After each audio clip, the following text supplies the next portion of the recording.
Welcome to Navigating Advocacy, the true crime podcast that goes beyond storytelling to ignite change and seek justice.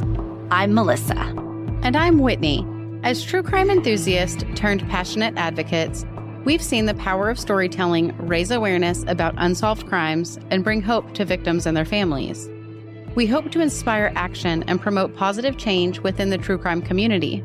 Our mission is simple. We provide a platform for victims and their families to share their stories, to be heard, and find solidarity.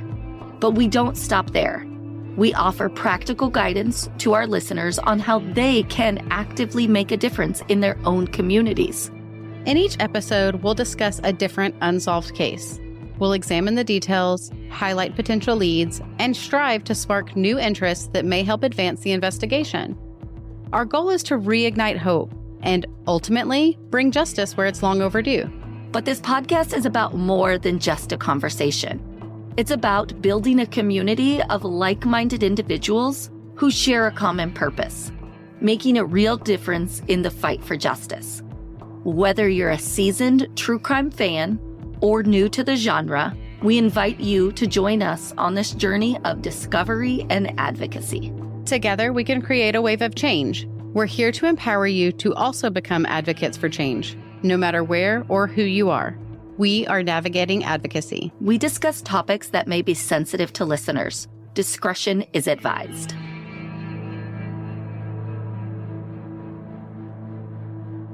In a world that often feels connected and closely monitored, it is disconcerting when an individual seemingly vanishes without a trace.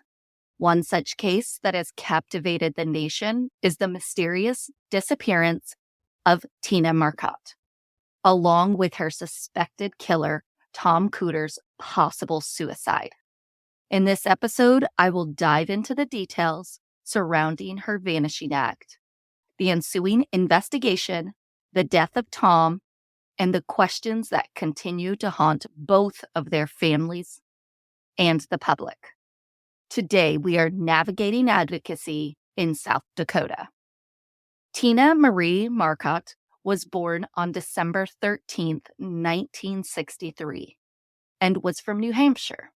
At the time of her disappearance, she lived in Rapid City, South Dakota, with her live-in boyfriend, Patrick Gleason. Tina and Patrick had 3 children together. Tina worked for a company called Black Hills Molding, where she was a lumber grader. The business closed its doors in 2012 when the owner decided to retire.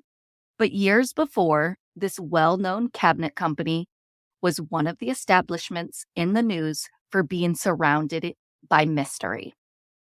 In the heart of South Dakota lay Rapid City, a bustling metropolis brimming with over 74,000 people. Known as the gateway to the Black Hills, this enchanting town earned its moniker as the City of Presidents due to the striking statues of all of the United States' esteemed leaders adoring the downtown area. Rapid City's origin story unfolded like a tale of gold and glory. It all began when a secret was unearthed in the midst, a discovery that would forever change the course of the town's destiny. Yes, gold, the precious metal of dreams, was found in abundance, casting a spell on fortune seekers far and wide. People flocked to Rapid City, eager to find their own. Yet, amid the charm, a shadow lurks beneath the surface. Trusty neighborhoodscout.com showed a different story than what I once thought about this area. Despite its facade of a Hallmark movie set, Rapid City has an unsettling crime rate. This town was rated a 6 out of 100 as far as safety is concerned. I went ahead and checked crimedata.com, hoping against hope for a more favorable verdict. Any hopes were shattered. The data on this website stated that Rapid City, this very place I would love to visit, was more dangerous than 96.9% of other cities. Wow. Yeah, very shocking because Rapid City, South Dakota just sounds like such like Hallmark movie, just such a touristy, I don't know, small town vibe. June Absolutely. June 24th, 1994 was a night destined to etch its mark upon Tina Marcotte's life. At 12:30 a.m., as Tina bid farewell to the empty halls of Black Hills Molding, she walked towards her vehicle in the company parking lot. Underneath the glow of the moon, Tina's heart sank as she discovered a flat tire, a roadblock on her path to driving home that night.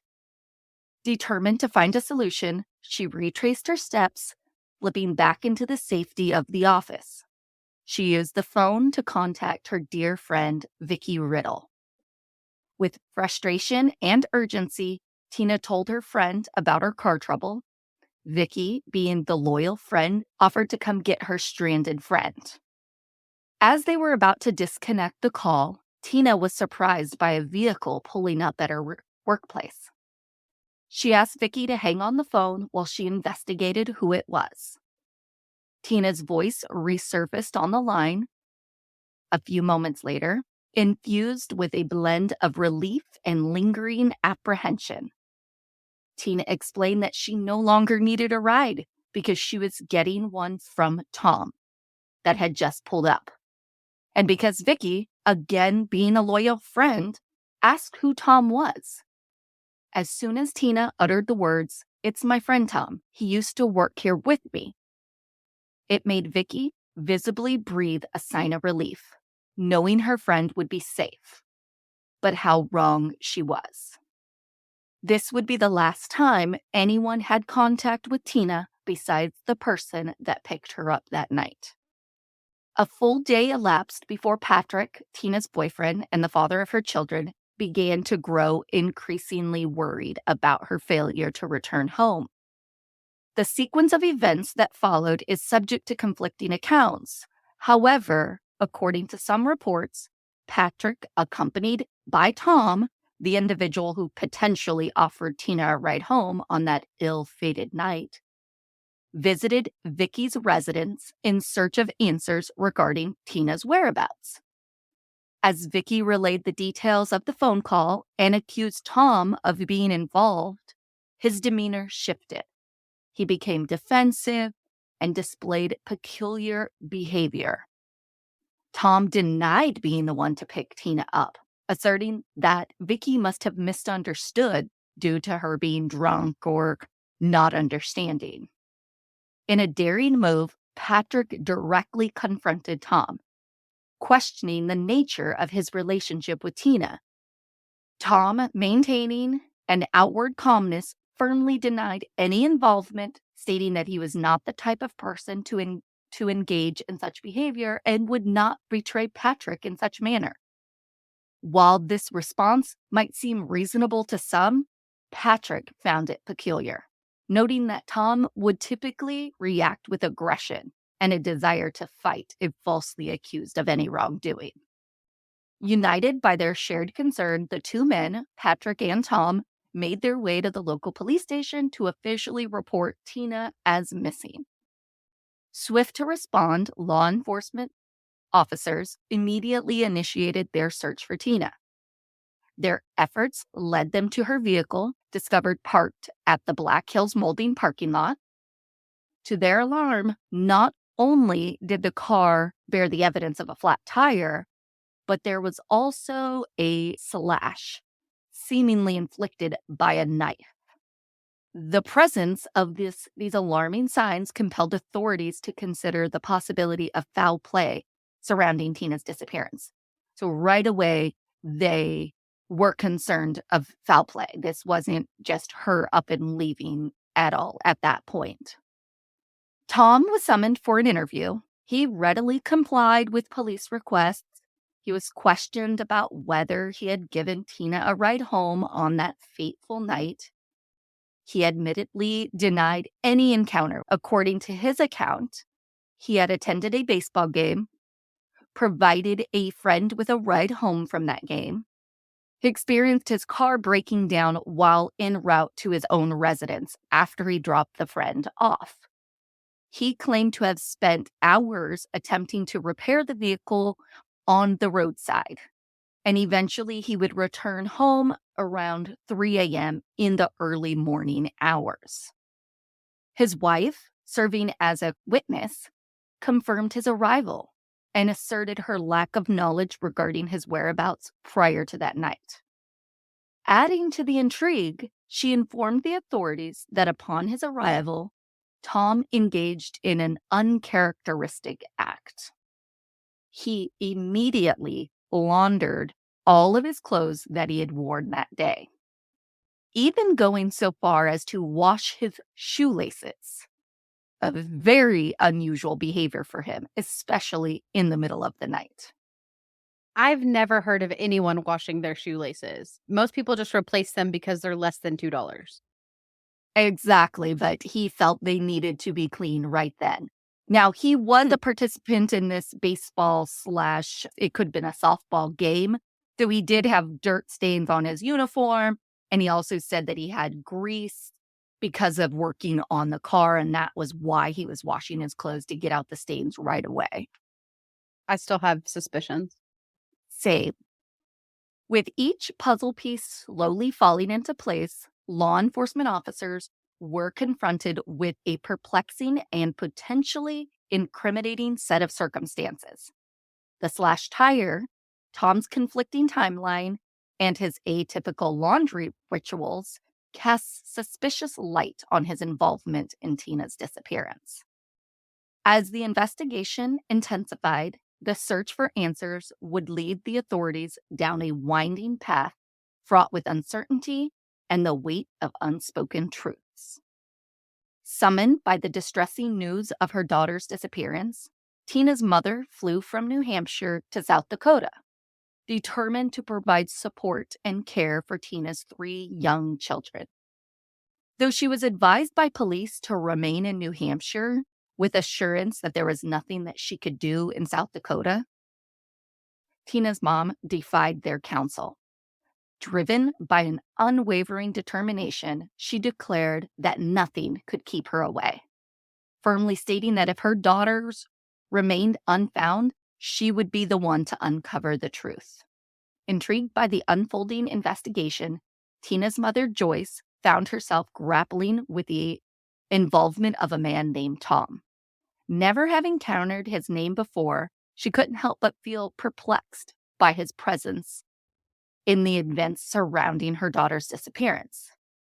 As law enforcement officials scoured the land and sky, conducting exhaustive searches in hopes of discovering any trace of 30-year-old Tina, their effort yielded no fruitful results. Days later, the police returned to the lumberyard where Tom worked, seeking a second round of questioning. With each passing moment, the web of suspicion tightened around him. Hey, creepy people! This is P&W Haunts and Homicides. I'm Caitlin. And I'm Cassie. Together, we explore stories of the paranormal and true crime throughout the Pacific Northwest. For each episode, we do a tarot reading to help us gain some insight on the topic as we share the facts of the case and our interpretations. You can find our episodes featuring true stories from infamous cases such as the misdeeds of Boeing, as well as lesser-known true crime cases like the murders in Tunnel 13. As well as our spooky stories from Pike Place and Raven's Manor on Apple Podcasts, Spotify, and anywhere else you'd like to listen. Have a creepy-ass day! Designated as a suspect, Tom was once again asked about his alleged role in Tina's vanishing and whether an extramarital affair had transpired between them. He firmly denied any involvement again. Tom's claims were met with a grave revelation from authorities. He was informed that blood had been discovered in his vehicle, and forensic tests would determine if it matched Tina's. So they're definitely closing in on him at this time. The implied gravity of the situation hung heavily in the air as police made it clear they would return with the results. Determined to unravel the truth, the investigators meticulously probed the sequence of events Tom had described on the night of Tina's disappearance. Guided by his narrative, they urged him to pinpoint the exact location where his vehicle had broken down. Armed with this information, the police embarked on a canvassing mission. They scoured the neighborhood for witnesses who could confirm Tom's presence or the site of his vehicle. However, their efforts met with a disconcerting void of recognition. 3 individuals whose presence would have made it impossible to overlook Tom or his vehicle stated they had not seen him. They were adamant they would have seen this car or Tom there during that time frame. They could have possibly been outside in that particular neighborhood. They did not see anything. Their assertions cast a damning shadow, implying that Tom's claim may have been nothing more than a web of deceit to hide the truth of what happened that night. The following day, authorities returned to the lumberyard, but their purpose was not to apprehend Tom. Instead, they arrived to investigate a tragic incident involving his untimely demise. The life of Tom, who worked as a forklift operator, was cut short in a harrowing turn of events. During the shift change, Tom's coworkers made a chilling discovery: a lifeless body beneath his forklift. While the scene initially appeared to be a work-related accident, the layers of the story ran deeper. Intriguingly, law enforcement officials came to suspect that Tom had taken his own life. They theorized that he orchestrated this whole thing while manipulating the very tools he operated. According to the investigation, Tom intentionally loaded an excessive amount of lumber onto the forklift. This surpassed all safety protocols. Moreover, he parked the heavy machinery on an incline, creating this perilous scenario. As per the authorities' findings, Tom then positioned himself in front of the forklift, sealing his tragic fate. In the weeks that followed, the medical examiner's conclusion aligned with this police's theory. They officially labeled Tom's death as a suicide. The police firmly believed that Tom bore responsibility for Tina's mysterious disappearance. And under the mounting pressure of this relentless investigation, Tom may have felt cornered. He had no way out. In an act driven by a desperate desire to leave his family with some sort of financial support, he orchestrated the entire scenario, ensuring they would be eligible to receive death benefits that would otherwise be unattainable. The circumstances surrounding Tom's death cast a somber light onto the intricate webs of his life, his actions suggesting a complex and tragic motive. As authorities pieced together the puzzle, the weight of their discoveries illuminated the profound impact of a single individual's choices, leading to a chain of events that forever altered the lives of those involved. Tom's wife, Nancy, refused to accept the notion that her husband had taken his own life. In her eyes, Tom's death was the result of foul play. She believed that leads existed pointing toward evidence that would deny the suicide theory. But the police refused to look into these leads. In an interview with media, Nancy expressed her conviction that her husband had been murdered, casting doubt on the official narrative surrounding his death. One of the tips that came in via the family's lawyer implicated one of Tom's coworkers in a sinister plot.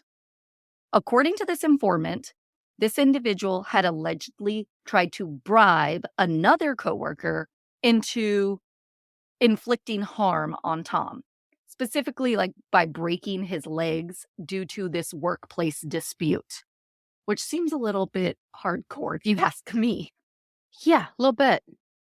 The same source also claimed that this person was bragging about placing Tom beneath the forklift. However, the police deemed this report unfounded and did not pursue further investigations. into these allegations.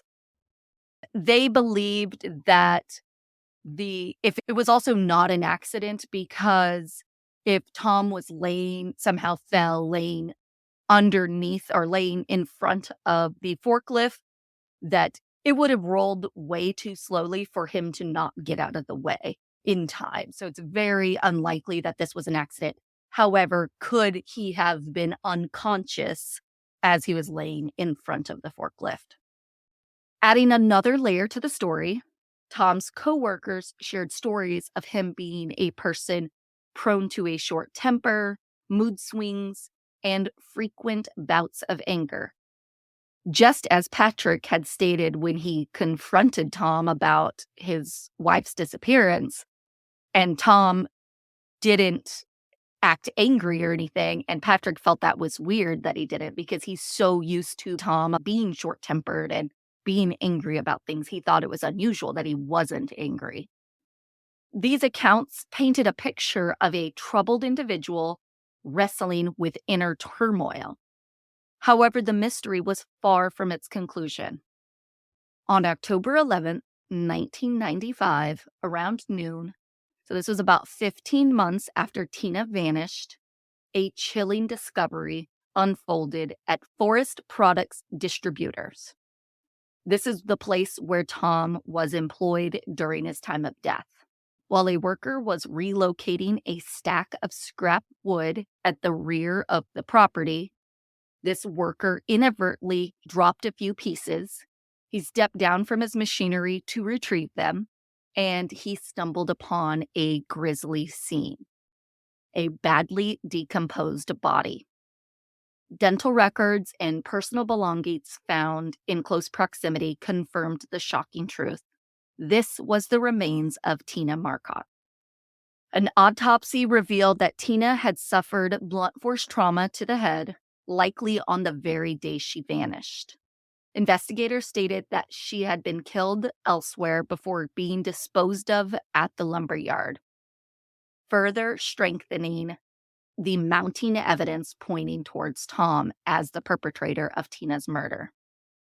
The police would continue to investigate for a few years, with only more evidence being found that points towards Tom. In a Facebook post by Tina's now adult daughter, she states, and I quote, "Just to clarify, I am Tina's daughter. After we moved away from Rapid City, I got in contact with the detective that worked my mother's case. Once I was older and I had questions, he had me and my father, Patrick, go to the police station where I live now and give them our DNA to test against the blood found on Tom's shoes. And it came back about 99% match, and said if Tom was still alive, they would now have enough evidence to put him in prison for the rest of his life. No, the officer didn't just close the case to clean up his desk. As I can only speak for myself, I have the answers that I want or need. Although I'm not happy with what happened and deeply wish it didn't, I am at peace with the outcome, and I am glad that it is finally closed as solved and was able to finally move on. As for my father, he was very deeply hurt and never moved on, and stayed single until, rest his soul, he passed from a heart attack in 2015. So no, him and Vicky did not kill her and end up together. So to sum it up, Tom killed Tina," end quote. Now, commenting on that same thread, in the midst of the unfolding narrative, Tom's wife, Nancy, stepped forward to present her side of the story. She disputed the claim of blood being found on her husband's shoes, casting doubt on this particular piece of evidence. Nancy also revealed that she had endured a legal battle spanning 5 years over Tom's death benefits, and she ended up winning in the end. The judge presiding over the case concluded that the available evidence was insufficient to establish Tom's suicide, thus entitling Nancy and her children to compensation. Nancy also discussed that the blood supposedly found in Tom's vehicle was not blood at all. It was Kool-Aid, according to Nancy. Due to the sensitive nature of the circumstances, I refrained from reaching out to Tina's daughter. She had expressed a sense of peace and closure regarding her mother's fate in that social media post. The case stands apart from the usual investigations we encounter, as this is officially closed. However, the air of mystery still surrounds both of these deaths, leaving lingering questions that remains unresolved. If there is anything you know about Tina Marcotte or Tom Kueter's death, please contact the Rapid City Police Department at 605-394-4131. Just by listening to our content, you too are advocating for justice for these families. Thank you for making a difference in their lives as well. We want to share a few ways you can support us to continue our mission. You can become a Patreon subscriber for as little as $5 per month, or a simple rate and review on your favorite podcast platform helps us get in front of someone who may know something. We will continue to shed a light on the forgotten victims, untangle the webs of deceit, and examine the eerie coincidences that make these cases so compelling. We believe that working together can affect change and create a world where victims are heard, justice is served, and communities are empowered to make a difference, no matter where or who they are.